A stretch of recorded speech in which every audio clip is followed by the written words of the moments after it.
Antep'ten ötedir Maraş'ın yolu,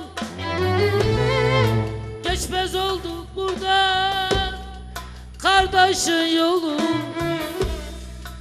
Kapımı çaldı da bir kara haber, kırıldı gönlümün kanadı kolu, kırıldı gönlümün kanadı kolu.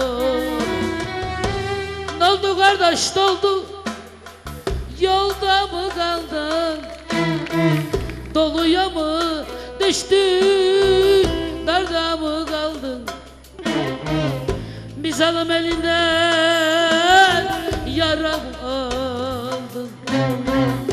Antep'i Maraş'ı başıma yıktın.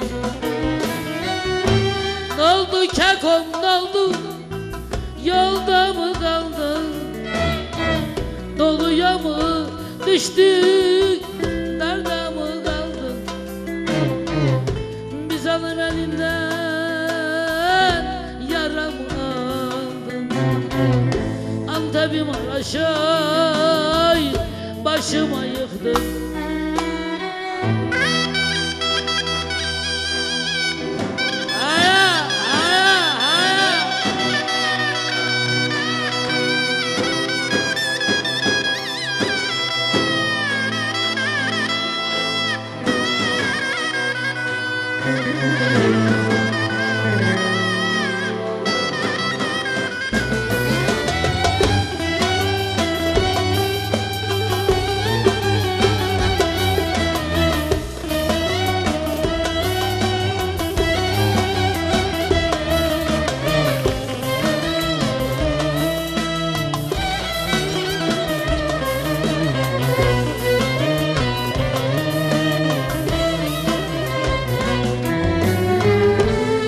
Geleceksin diye gözüm yoldaydı.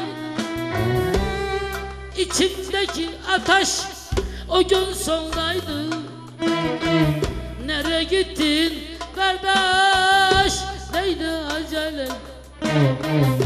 Keşke kalan ömrüm senin olsaydı.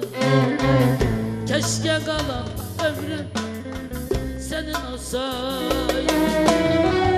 Ne oldu kardeş, ne oldu? Yolda mı kaldın?